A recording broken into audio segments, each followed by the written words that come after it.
एक ऐसा बीज जिसको 70 से ज्यादा कंट्रीज से लाया जाता है, फिर उसको रोस्ट करा जाता है और एट द एंड उसको ग्राउंड मतलब उसके छोटे छोटे पार्टिकल करे जाते हैं और फिर उसको पैक करके आपको बेचा जाता है। ये जो बीन्स है ये किसी किसी के लिए लाइफ का उनका हिस्सा बन चुकी हैं और इस बीन का नाम है कॉफी। अगर आप बहुत सारे प्रोडक्टिविटी गीक्स को फॉलो करते हो तो आपको पता होगा उनका जो मॉर्निंग रिचुअल शुरू होता है वो कॉफी से ही शुरू होता है। अब यहाँ पर हम इंडियंस की कॉफी को लेकर क्या मेंटेलिटी है, चाय का रिप्लेसमेंट कॉफी, मतलब कॉफी के अंदर दूध भी रहेगा, कॉफी के अंदर आपका चीनी भी रहेगा। लेकिन बाहर के लोगों का क्या सीन है, coffee is just a medicine. वो उनको अवेक करती है, वो उनके दिमाग के नर्व्स को खोलती है, वो उसको एज अपना डे बूस्टर की तरह लेते हैं। लेकिन क्या ये चीजें वाकई में सही है? क्या ये जितने भी मिसकंसेप्शंस बना रखे हैं या फिर इंडिया में जिस तरीके से कॉफी ली जाती है, क्या वो हमारे लिए एक्चुअल में फायदेमंद है? आज की वीडियो में इसी के बारे में डिस्कस करेंगे। तो चलिए जल्दी से वीडियो को शुरू करते हैं। सबसे पहले हम इंडियंस का एक बेसिक सा जो हमारे दिमाग के अंदर है वो ये है कि कॉफी अमीरों के चोचले हैं, कॉफी बाहर से आई है, वेस्टर्न कल्चर है, कॉफी एक मॉडर्न चीज है, chai is the best, no doubt chai is a very good thing. वहां पर भी आपको बहुत सारी चीजें ऐसी मिलती हैं जो आपके दिन को बूस्ट कर सकती हैं, जो आपके मूड को स्विंग कर सकती हैं। आपका मूड अगर लो है या फिर एनर्जी थोड़ी सी कम है, उसको इंस्टेंट एनर्जी दे सकती हैं। लेकिन उसकी जो मेन इंग्रेडिएंट है ना, जो चाय हमें इतना बूस्ट करता है, वो है गर्म चाय। आप कभी भी ठंडी चाय पीकर देखो, आपको कभी भी इतना रिफ्रेशमेंट फील नहीं होगा जितना आपको गर्म चाय पीकर होगा। तो यहाँ पर अगर मैं चाय पत्तियों की बात करूं तो उसमें आपको कुछ भी ऐसा ब्रेन स्टिमुलेंट नहीं मिलता जो आपकी ब्रेन एक्टिविटी को ट्रिगर करे। हाँ, अगर आप उसमें अदरक, काली मिर्च ये सब डाल के अपनी हेल्थ को ठीक कर सकते हो। मैं चाय को बुरा नहीं कह रहा, मैं सिर्फ साइंटिफिक बेसिस पर बात कर रहा हूँ। ऑन द अदर हैंड अगर मैं कॉफी की बात करूँ तो उसमें आपका मेन इंग्रेडिएंट क्या होता है, कैफीन। और रिसर्च ये बार बार शो कर चुकी है कि कैफीन हमारे दिमाग के लिए काफी सही होता है। वो अलग अलग सिनेरियो में अलग अलग तरीके से हमारी बॉडी में काम करता है। अब बहुत सारे लोग इन जनरल ये भी सोच सकते हैं कि यार कॉफी तो हम में से कोई भी नहीं पीता, हमारे घर में नहीं पीता, हमारे आसपास पड़ोस में नहीं पीते। तो मैं आपको बता दूं 2019 में कॉफी के अकेले बिजनेस का अगर प्राइस टर्नओवर में बताऊं तो वो है करीब $30 बिलियन का। तो ये कोई छोटा मार्केट नहीं है। आपके आसपास अभी इंडिया में इतना ज्यादा पॉपुलर नहीं है, बाहर अगर आप चले जाओ तो coffee is the only thing. अब यहाँ पर एक और चीज, अगर आप साइंस वीडियोस वगैरह देखते हो तो आपने ये भी देखा होगा कि कॉफी हमारे लिए सही नहीं होती। ज्यादा अमाउंट में अगर आप कॉफी लोगे तो वो आपके हेल्थ को अच्छे की बजाय खराब करेगी। बिल्कुल सही बात है, लेकिन ये चीज आपकी हर किसी फील्ड में अप्लाई होती है। हर एक पर्टिकुलर चीज में अगर आप उसका ओवर यूज करोगे तो वो आपके लिए खराब है। अब मैंने आपको बता तो दिया कॉफी स्टिमुलेंट की तरह काम करता है, हमारे दिमाग को एक्टिव करता है, लेकिन कैसे?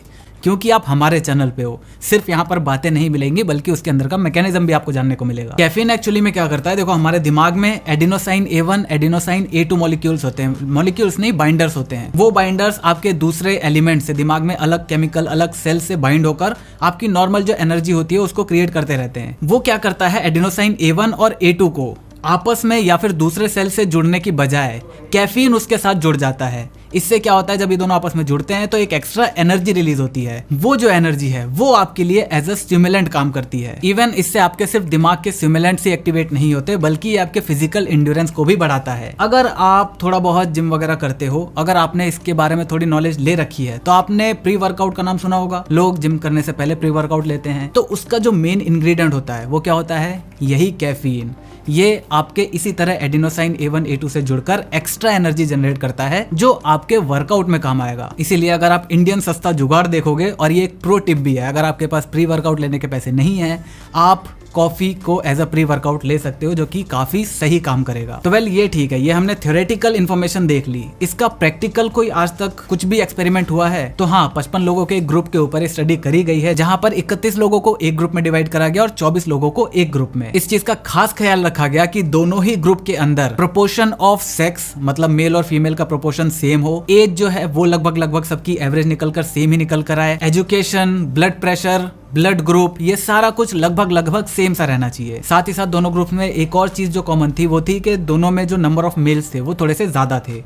नंबर ऑफ मेल्स ज्यादा थे, इसका ये मतलब नहीं है कि जो मैंने आपको बताया ना प्रोपोर्शन जो है वो अलग है। जैसे 4:1 का प्रोपोर्शन अगर एक ग्रुप में है तो दूसरे में भी 4:1 का ही है। तो प्रोपोर्शन अलग है और नंबर ऑफ मेल्स अलग है, इससे आपस में कंफ्यूज मत होना। तो यहाँ पर जितने ये 55 लोगों को चुना गया था, इन सब का पहले साइकोलॉजिकल टेस्ट हुआ था ताकि ये चीज कंफर्म करी जा सके कि वो मेंटली फिट है इस टेस्ट के लिए या फिर नहीं। इसी वजह से उनका MRI स्कैन भी करा गया। यहाँ पर जो नॉन कॉफी ड्रिंकर्स थे उनका MRI स्कैन दोबारा से करा गया। एक बार नेचुरली जो पहले उनका था, दूसरी बार उन्हें कॉफी पिलाया गया और उसके बाद दोबारा से उनका FMRI करा गया। जो हैबिचुअल कॉफी ड्रिंकर्स थे उनके दिमाग में ये देखा गया कि उनकी जो कनेक्टिविटी है between the 2 different part of brains वो आपस में काफी ज्यादा कम थी। अब इससे फायदा क्या है, अगर आपके 2 दिमाग के हिस्से एक डिसीजन मेकिंग में जब काम करने लगेंगे ना, तो आपकी एफिशिएंसी बहुत ज्यादा कम हो जाएगी। जैसे जब आप कॉफी पीते हो तो आप अलर्ट हो जाते हो, आप फिजिकल एक्टिविटी के लिए रेडी हो जाते हो, नींद आपकी कम हो जाती है। तो आपका एक दिमाग जो ये कह रहा होता है कि मतलब आपने सुबह से काफी ज्यादा काम किया है, आपको रेस्ट की जरूरत है। दिमाग का दूसरा हिस्सा जो ये कह रहा होता है कि नहीं यार, अभी आपको काम करना है, अभी आपको जिम जाना है या जो भी करना है, आपको फिजिकल कुछ भी काम करना है, आपको जागना है, आपको सोना नहीं है। तो जो रेगुलर कॉफी ड्रिंकर है उसके दिमाग के 2 हिस्सों की कनेक्टिविटी जो है वो काफी कम होती है। इंटरेस्टिंगली जो आपका जो नया ग्रुप आया था जो कॉफी नहीं पीता था, उसके अंदर ये काफी नोटिसेबली देखा गया। जो हैबिचुअल ड्रिंकर थे उनका तो कनेक्टिविटी मतलब स्कैन से पहले बाद में उतना ज्यादा कोई फर्क नहीं आया ऑब्वियसली, लेकिन नॉन ड्रिंकर्स में बिफोर और आफ्टर काफी ज्यादा अंतर देखने को मिला। इसके बाद उनके और भी अलग अलग टेस्ट करे गए, जहां पर जो नॉर्मल कॉफी ड्रिंकर्स थे उनके जो अलर्टनेस थी उसका स्कोर काफी ज्यादा था इन कंपैरिजन टू दूसरे ग्रुप के। अब यहाँ पर एक बात है जो पहले की स्टडीज में करी गई थी कि जो भी लोग कॉफी पीते हैं उनकी एंजाइटी बढ़ जाती है, ये बात पहले से ही प्रूफ थी। लेकिन उनका ये भी कहना था कि इसमें कॉजेलिटी भी इफेक्ट करती है, मतलब आपका कॉज और इफेक्ट ये दोनों आपस में सेम तरीके से काम करता है। आप कॉफी पीते हो तो आपकी एंजाइटी बढ़ती है, फिर आपकी जब एंजाइटी बढ़ती है तो आप कॉफी पीते हो, कॉफी की जो कंजम्पशन की मात्रा है वो धीरे धीरे करके बढ़ती जाती है। इसीलिए आपने देखा होगा कि जो लोग पहले सिर्फ दिन में 1 कप कॉफी पिया करते थे, अगर वो लगातार 6 महीना, 10 महीना, 1 साल, 2 साल तक ऐसा करते हैं तो उनकी कॉफी कंजम्पशन बढ़ी जाती है ऑटोमेटिकली। तो इन जनरल इस पूरी स्टडी से, जो नई स्टडी हुई, इससे क्या रिजल्ट निकल कर आया कि कॉफी का जो भी आपको डाउनसाइड देखने को मिलता है वो एक्चुअली में है, और जो लोग कॉफी या कैफीन का मैं कहूँ आदी बन जाते हैं वो भी कहीं ना कहीं सही है। लेकिन यहाँ पर इसका ओवरऑल कोई बहुत ज्यादा हेल्थ पे नुकसान नहीं है इन कंपैरिजन टू जो ये आपके लिए फायदेमंद है। अब यहाँ पर जो मैंने आपको स्टार्टिंग में कहा था कि इंडिया में जो लोग कॉफी को पीते हैं वो पीते हैं दूध और चीनी डालकर। यहाँ पर जो चीनी है वो ऑब्वियसली आपका जो ग्लूकोज की मात्रा है उसको बढ़ाती है।